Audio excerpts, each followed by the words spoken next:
All right, let's do it. Howdy, folks. Today we're doing something a little bit different. Today I'm going to be telling you about the history of Domino's Pizza. And you might be thinking to yourself right now, Oscar, what gives you the authority on that subject? Well, I can show you.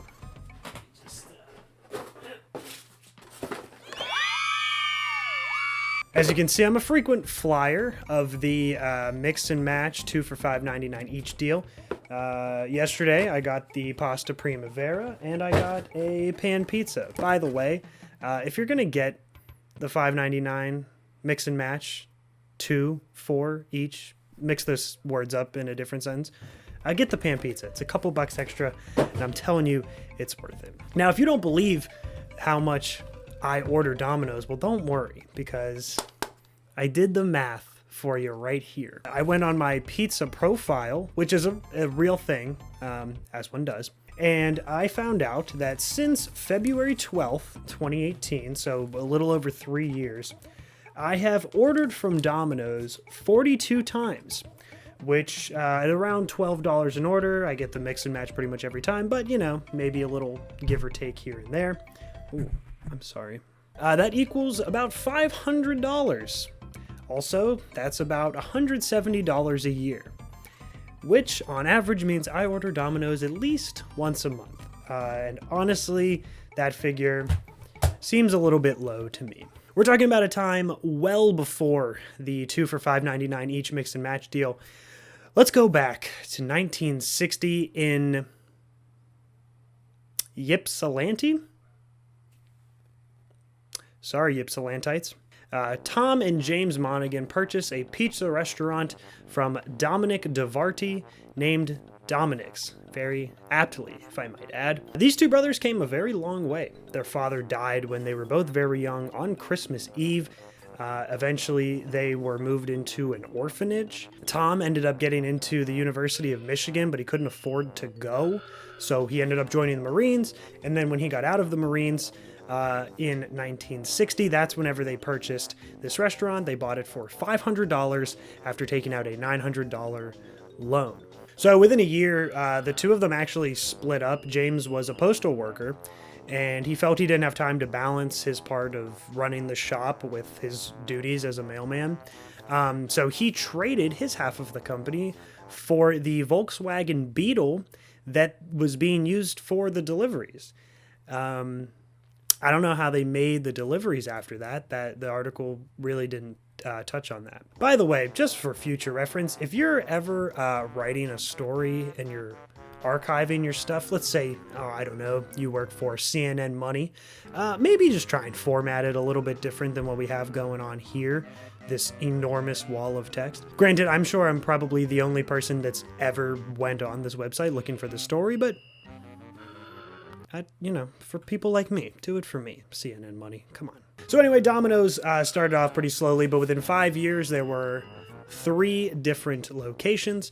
Tom Monaghan wanted to match the names of all of these stores, but Dominic DeVarty, the guy who sold them the restaurant in the first place, said, no, you only get one name for one store. You can have more stores, but you gotta different names or a whole, you only get the one name. That's what he said. Maybe, I don't know, I'm paraphrasing. So he got a suggestion from an employee, and Tom switched from a Nix to a Nose, and Domino's Pizza was born. The logo for Domino's has 3 dots on it, and Tom actually wanted to add another dot for every store that opened up. At the time, he had the 3, but he actually ended up becoming far too successful. The first franchise location was in 1967, and then in 1978, well, in my notes I wrote down that there are 2,000 stores, but that's inaccurate. There were 200 stores in 1978. At least I'm assuming, unless they really, really grew at like the most rapid rate of any business ever. It was in that time frame that the Domino's 30-minute guarantee, only Domino's Pizza delivers in 30 minutes or less, was created. The deliver it in 30 minutes or the pizza's free. Because why not? I mean, look, Domino's didn't think they were making the best pie in the world, but hey, what's better than cheap potentially free fast pizza?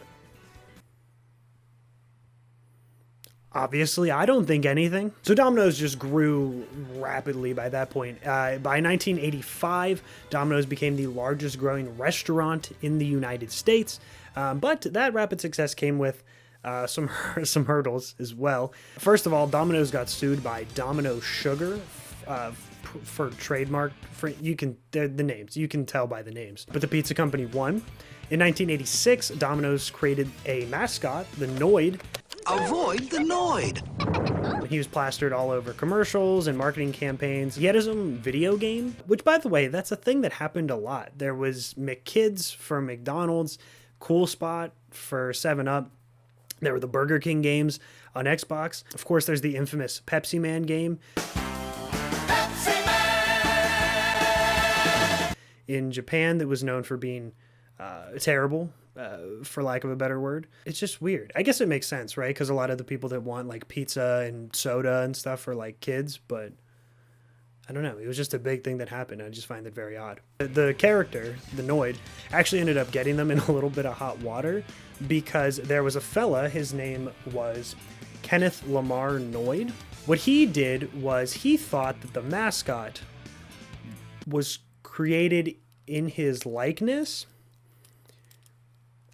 I'm going to go out on a limb and say it wasn't. But anyway, he thought it was, and so he actually took 2 Domino's employees hostage. And they did escape. They were fine. It's funny, apparently they were able to escape when Noid ordered and ate a pizza. I don't know if it was from Domino's. My guess, probably not. By the way, the LA Times article on this has the headline, "Pizza workers can't avoid the Noid, held hostage 5 hours." In reference to the, that was like the marketing slogan or whatever, but it seems kind of like in poor taste, right? Like they were being held at gunpoint and you're just, whatever. I don't know. Just maybe take a second thought on that one. Also, the whole 30 minutes or less thing actually cost the company millions of dollars in lawsuits from families that were hit by Domino's delivery drivers. So they shut that thing down in 1993. In 1998, Tom Monaghan sold 93% of the company for about $1 billion. $1 billion with a B, dollars for one human being. Monaghan was the owner of the Detroit Tigers, the baseball team, from 1983 to 1992. The only reason I bring that up is because the team was bought in 1992 by the Ilitch family. They also owned the Red Wings, or owned the Red Wings, I'm pretty sure. But the Ilitch family also created Little Caesars, which is a weird coincidence, especially considering that Little Caesars was also founded in Michigan just a year before Domino's. So if you liked pizza, cheap and probably not good pizza in the 1960s in Michigan, you were in luck, believe it or not. Also, if you're wondering why the Tigers have been generally terrible for the last 30 years, could have been from too much carbo loading. Time to carbo load. And the Giants have won it all! Without Tom Monaghan at the helm, Domino's has still done incredibly well. In 2020, they made $4.117 billion in revenue. They have 17,000 locations in more than 85 countries around the world. It's pretty insane. I don't know what anyone does with that kind of money. I guess that's a whole company, so that kind of gets spread out. But still, like what? $4 billion for pizza? It's crazy. It puts my 42 pizzas to shame. The company's actually done a pretty decent amount for the pizza chain world, I guess. According to their website, they created the modern pizza box. They created the 3D car top design, like on the delivery car, delivery cars. And they say that they pioneered the insulated bags that keep the pizzas warm. That's actually like a direct quote, is pioneered, which makes me think that they kind of just co-opted that from somebody else, and they kind of just used it as their own. I don't know. Well, whatever. We'll give it to them, right? They made $4 billion last year. Between 2007 and 2012, they actually added a whole bunch of stuff. They added new items like sandwiches and the cookie thing that I've never had, the pastas, which I have had. It was okay. It was fine. I mean, not really. It was not that great. But they also added online ordering. They added the pizza tracker, and that thing is clutch. you got that's like, you just know where your pizza is the whole time. I wouldn't be surprised if they added in a part of the pizza tracker in the bake section that just showed you a live video camera of your pizza going through the oven. And then in 2012, they did the whole big rebranding. They changed the logo. They changed their pizza recipe a couple of years prior, like completely. And the actual name is different now. It's actually not Domino's Pizza. The name of the store is just Domino's, which is why it looks like this and completely different. The company's also done a lot of random stuff. In 2015, they unveiled the pizza car, is what they call it.